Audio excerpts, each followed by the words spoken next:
Brought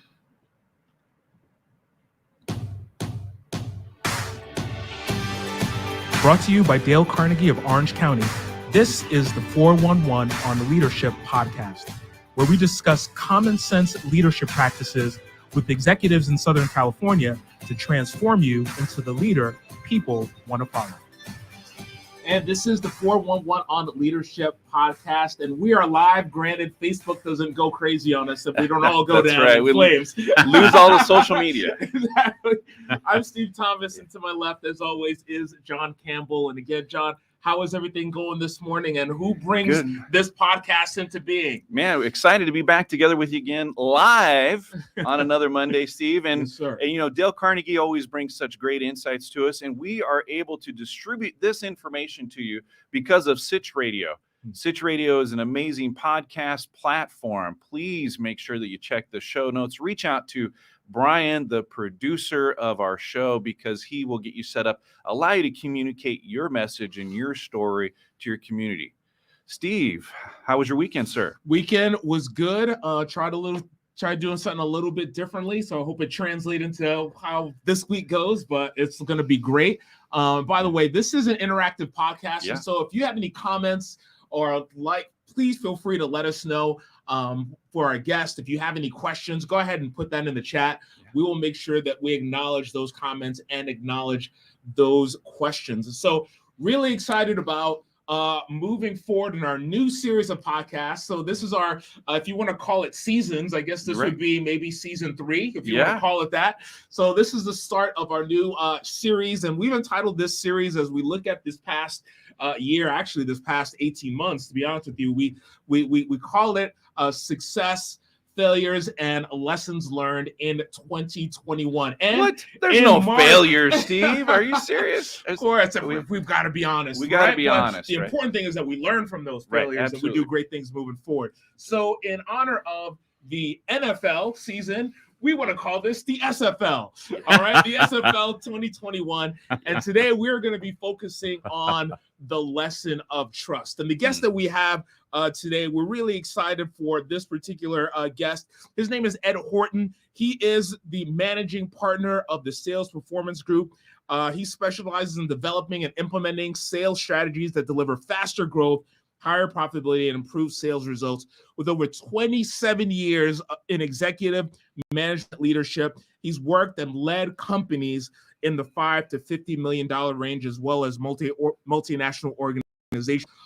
In addition to that, he also chairs the Lighthouse Group, which is a special needs group here in Orange County. As he serves that community, he's working with a team of volunteers that look to put fun, friendship, and fellowship around 60 plus special needs adults weekly. And we'll talk a little bit about that later. He's also on the advisor board of Solutions for Urban Agriculture, who's finding ways to teach, grow, and consume food here in Southern California. Their focus is growing nutritious food to sustain healthy communities. And so we're just so grateful to have him here. Ed, how's everything, my friend? Welcome. Everything is wonderful. Thanks, guys, so much for having us this morning. Well, we are very, very fortunate and honored to have you join our podcast. So if you will mind, Ed, tell us a little bit about your leadership journey to this point. You know, kind of interesting, 12 years old, selling rainbow vacuum cleaners, right? Door to door. And that was my first, and I'm telling you what, this was in the 70s, and that's still the best vacuum cleaner around. I agree. I cut you off. My parents had one, and I just thought that was vacuum. My brother and sister-in-law still use it today. Nice. So from that point, you know, you get into high school, college, and I, for 27 years, I worked for 2 publicly traded companies. Both as an executive vice president, did a tremendous amount of traveling, which is very difficult on the wife and the kids at home.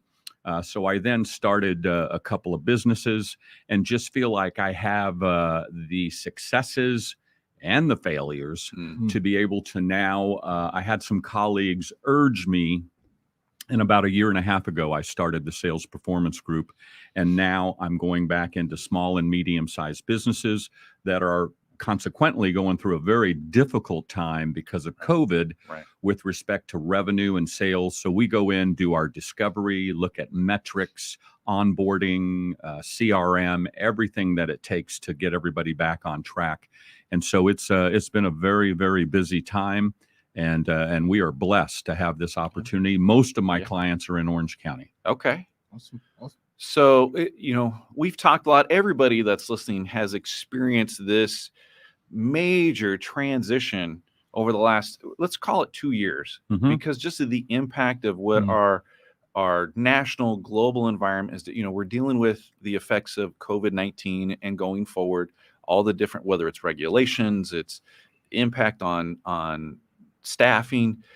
What have you seen as a success going through this last year? What are some areas that you can champion and say, wow, this is what's winning? Well, we talked a little bit about this prior to the show, and Zoom or online broadcasting, Microsoft Team, et cetera, has really changed the business environment. Okay. And you now need to be able to establish that rapport and credibility online. And it's a completely different skill set. Okay. And so everybody's going through that transformation and learning how to get comfortable with that. On the positive side, I now have clients in Georgia and Maryland that I have never even met face to face because everything is done on Zoom. So there are positives and negatives that have come out of this. For my business, it's been extremely positive. Wow. It's interesting as it allows us, the opportunity, obviously with everything that's going on this past year, just the opportunities that arise for us as opposed to focused on, hey, you know what, man, things are not going the way we would want it to go. If we're not having that flexibility or even that open-mindedness to think, hey, you know what, here are some new opportunities that arise. Let's take advantage of this. Right. That's something that we should all keep in mind or just be focused on. And so when you mentioned that, Ed, as it relates to, just being able to reach more people, right? And to connect in some cases easier with people. It's definitely important for us to keep in mind. As you look and reflect at these last few months, Ed, obviously, not everything has gone our way, right? There are some things that have, probably gone wrong and gone terribly wrong. What would you say are the one or two things that you've learned based on those experiences? Well, first and foremost, what did that look like for you? And what was the main thing that you've learned in those experiences that you've kept in your mind moving forward? First and foremost, when I started my consulting practice, I licensed software to help me manage all of this business. But most importantly, it's the ability to be able to interact and communicate again with people that you're not actually meeting face to face. What has happened because of COVID is small to medium-sized organizations, because of the revenue problems, the whole world got shut down for a short period of time. Right. And so small to medium-sized organizations, they either lost their sales manager or vice president of sales because they couldn't afford to pay the individual, or the individual left, or the owner was trying to manage that. And so I didn't touch on it in the beginning. This is all fractional. So I go in, my team goes in as fractional VP of sales. Okay. Fractional CFOs have been around for a long time. Fractional chief marketing officers have been around for a long time. Now it's fractional VP of sales, and we go in and help alongside the owner get everything cleaned up, if you will, headed in the right direction, and manage or coach the sales team to a positive revenue number. So we just want to recognize a couple of comments that have gone through. Lynn, thank you so much. Glad to have you joining on our podcast and listen in. We definitely appreciate you supporting us. Susmitha as well, mentioning just a great point about there being certain opportunities that are waiting for us. It's for us to latch on or a disruption pushes us to. So essentially it is, really recognizing that, hey, you know what, there are certain negative things that may have been coming as a result of what's happened, but then recognizing those as opportunities to launch us forward into that, into those new areas of growth that are waiting for us. I want to focus on this idea of, and this came out as we were talking. And feel free, if you're paying attention or joining us on this podcast, please feel free to continue to put in your comments and your questions. I want to focus on this idea of trust, and the importance of trust today in leading people. I mean, it's one thing in sales, and that's important. That we build that trust with our clients and our relationships. Mm-hmm. But for those that necessarily aren't in sales, they're just, maybe in more of an operations type space, right, and they're leading their teams. Trust is something that has become absolutely crucial. I want to read to you this one stat, and then we want to get your thoughts on this. So we recently did a study, and the study revealed, it was a Dale Carnegie study, they revealed that fewer than half of employees say they have a high level of trust in their leaders. I believe that that number is about like 48%, if not less. So if you wouldn't mind talking, or let's discuss this, Ed, define for us what you believe trust is and the importance of having that today in our current business environment. I would say trust and credibility. And a lot for me, the ability to communicate with somebody that's you're not always talking business, right? You need to get to know one another. It needs to be a team building organization. It used to drive me crazy when people called me boss. That term drove me crazy. I'm not your boss. I have a role in the company. You have a role in the company, and we need to work together to get the job done, if you would. Let it be customer service or operations or marketing or sales. So you've got to, and this is passe, but the fact of the matter is you've got to get to know your people. You've got to be able to communicate. And I would also say it's been my style, and everybody has a different style. Mine isn't, mine's just different. And I'm a true believer in the Coach Jimmy Johnson theory. Okay. I pay special attention to those that are driving that ball harder than those aren't. It's just the way it works. And so making sure, again, back to your question, Steve, making sure that you're communicating with your team on a personal level, right? It's not always about where's the report, how many calls did you, that how many times can you beat somebody over the head with that? Let's go have lunch, right? Let's just talk. How's the family? Whatever the case might be. But there's got to be personal connection. There really, really does. And you have to blend that with business and get down the right path. Steve, it's interesting as we have these dialogues with leaders and how consistently we hear about that personal connection with your team and the importance of that. And I want to ask you, Ed, and if you're listening with us today, we're with Ed Horton Jr. He's the managing partner of Sales Performance Group. We are excited to have him here. Please make sure to add your comments, like, subscribe. It means so much to us. And Ed, I want to ask this question because sometimes it's the elephant in the room when we talk about sales. And sales is sometimes treated as both the celebrity and the redheaded stepchild at the same time. And we're talking about trust and credibility. Sometimes even within an organization, the sales team's seen as that, that wild, crazy group that doesn't follow the rules. And, the operations team's frustrated. I'm talking generically, and sometimes, on the client side, I don't want to be sold something. So how, as a leader, from a leadership perspective, and you're working with sales, how do you build that trust and credibility, like you said, and investing in people? It's interesting. A lot as an executive vice president, there needs to be cross-pollination. Okay. Because you said it: operations, marketing, sales, and everybody's complaining about everybody. So we used to have team meetings, and so when we would go play wiffle ball at lunch out on the grass, the teams were consisted of people that are on the marketing team, the ops team, and the sales team. I didn't have them separate because that certainly wouldn't take care of the scenario that we're trying to take care of. But absolutely. And again, it takes it down to that level of, and I'm telling you what, you have a good, healthy, let it be wiffle ball or a card game or something. I was always wanting to get my people together as much as possible, quarterly, twice a year, annually, whatever the case might be, so that there was that interaction. And Bill in operations knew Sue in sales, instead of just this email that I keep getting. Yeah. So communication and rapport and credibility, voice inflection, the whole ball of wax when you're talking about team building.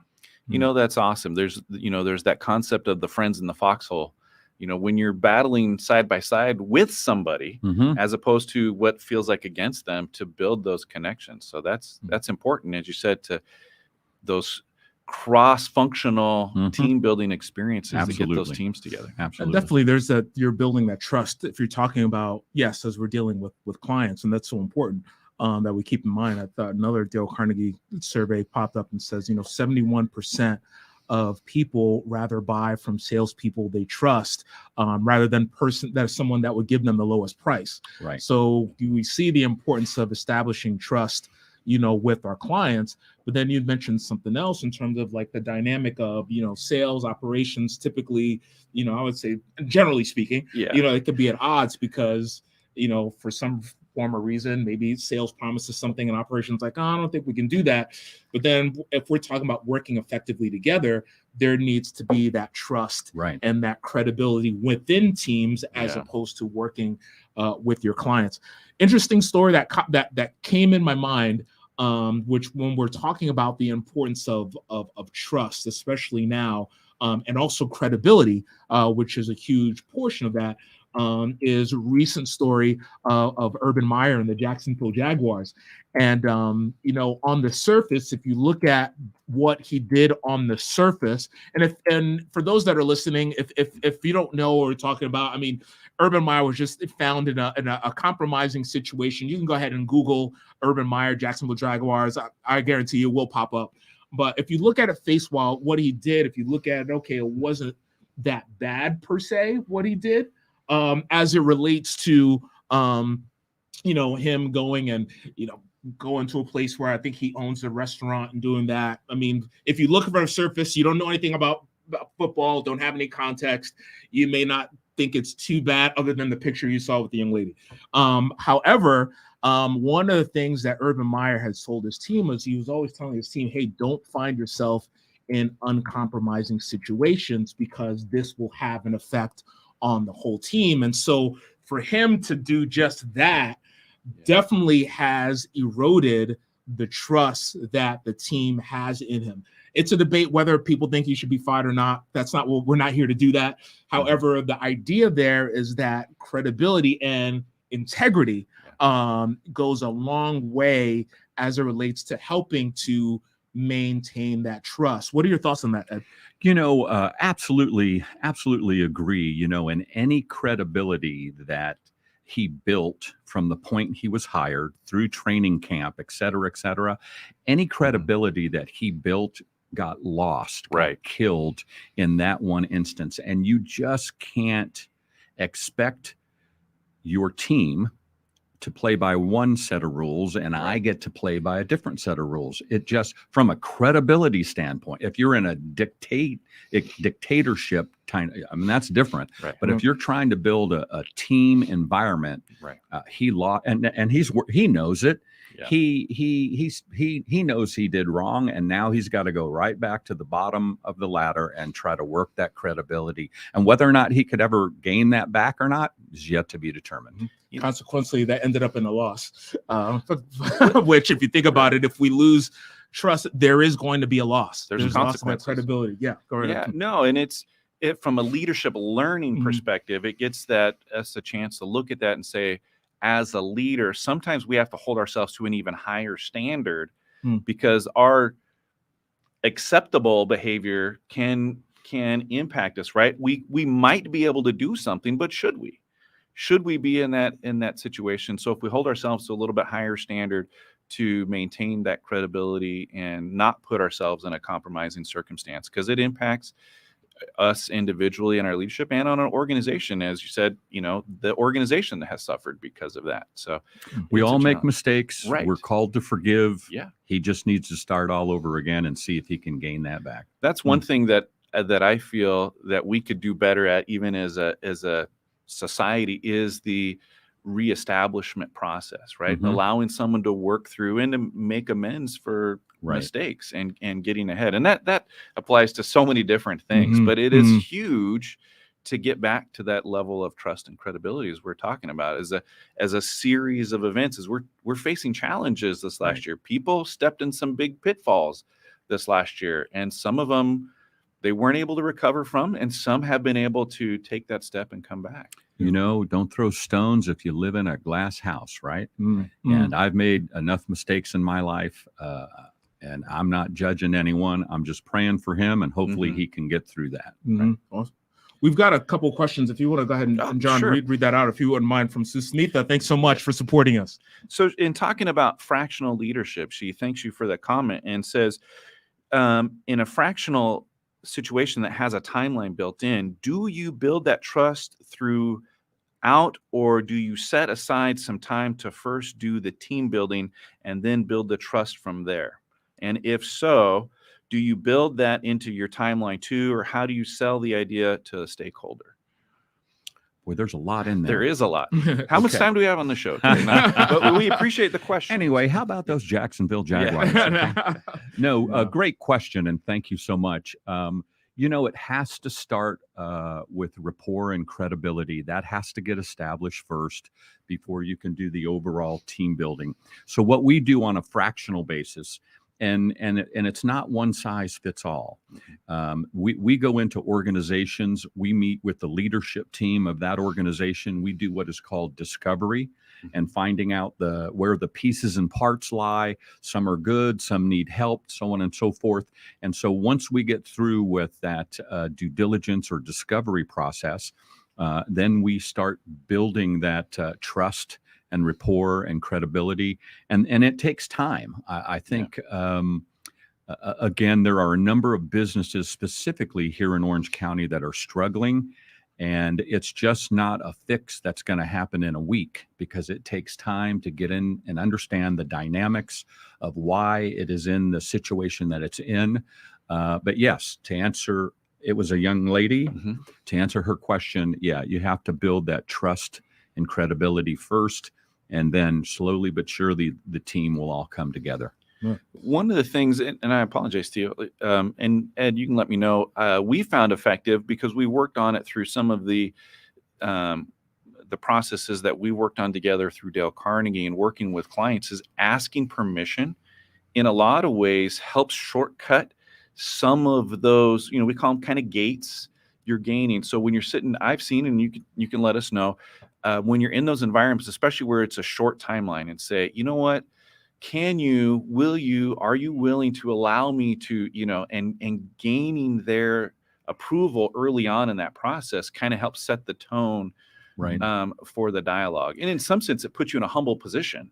And not only that discovery with the executive team, but with any, could be operations, it could be marketing or salespeople. Mm-hmm. You've got to just get in, and it helps us a great deal because as a fractional consultant, I am not their new boss. Right. So they should not, and most of the time do not look at me as a threat. Right. Mm-hmm. I'm just coming in to try to help and pull this all back together and get it headed in the right direction with respect to revenues. Mm-hmm.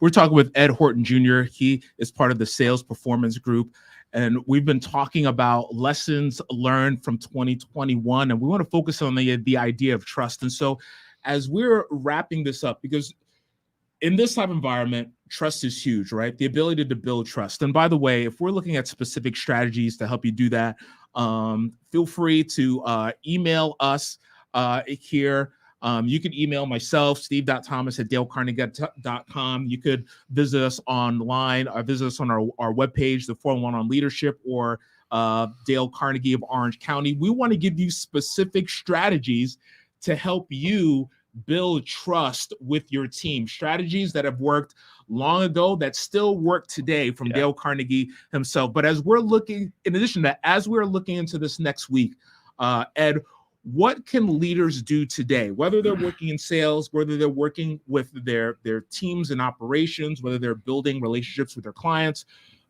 What can teams do today, knowing the environment that we're in? What is that one practice that individuals can do today to build trust moving forward?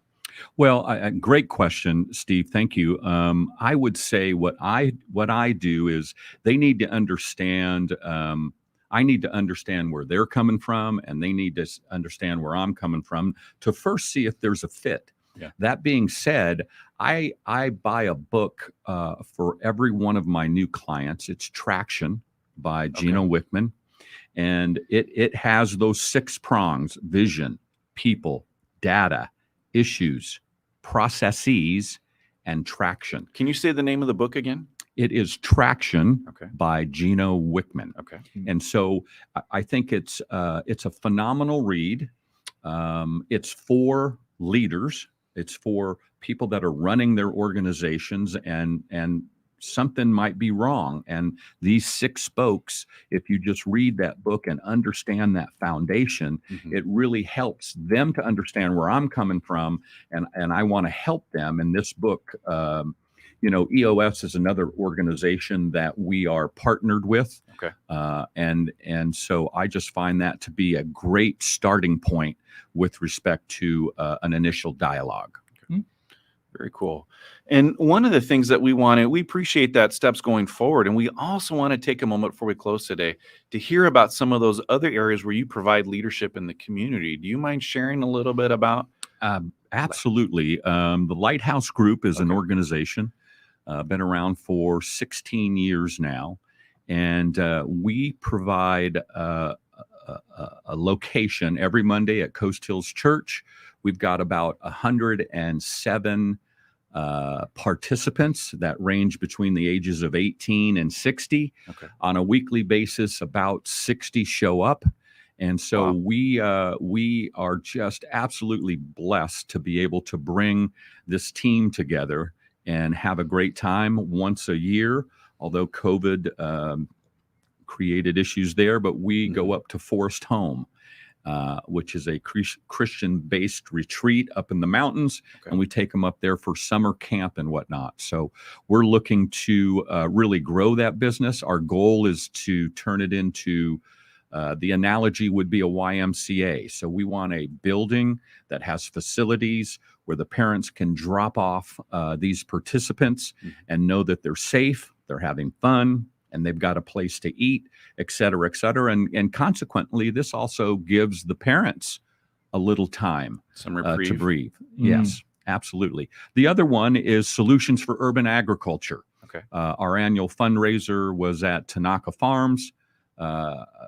Solutions for Urban Agriculture is led by A.G. Kawamura. A.G. is the former Secretary of Food and Ag for the state of California. And he and his wife, Diane, have the biggest giving back heart you can believe. So as an example, there is a corner in Santa Ana where we're teaching people how to grow food and then consume it. And a lot of times in the, if you have families that are going through difficult times, and I know there's food banks all over the place, but when you have people go through difficult times, they typically are getting canned goods or box goods. And so AG is working with food banks locally and otherwise to be able to provide fresh produce, so that that nutritional piece. It used to be years ago, just get something in them. And now we're starting to focus on nutritional value and content. And so the organization works closely with food banks and others to be able to give back. And that's what we're all called to do, and we try to do our best. Well, Ed, thank you so much for not only for being here and our guest today, but also from contributing to the community. I know that our office here in Dale Carnegie, we're excited to be partnering with you and your team moving forward. And so 2 things before we go. One, we have a request from Lynn, who wanted to know if you could please repeat those 6 spokes from the book that you had mentioned earlier. I believe it was Traction by Wickman. Is that correct? The first, yes. Traction is the name of the book. Okay. By Gino Wickman. Okay, gotcha. Vision, you got to start there with a vision. Mm-hmm. People, the right people in the right seat. Data, right? Mm-hmm. Data does not lie. Issues, how to deal with issues, and they come up. Mm-hmm. It's inevitable. And you just got to learn how to deal with them. Processes, and then ultimately traction. They talk about rocks or 90-day plans. So everything is broken down, and you have 90-day plans. And the biggest thing that I could suggest on all of this is inspect what you expect. And you should be good to go. Right. Nice. Well, Ed, thank you so much. If you want to get in contact with Ed, his email and his website are in the show notes. Right. Feel free to connect with him if you have any additional questions.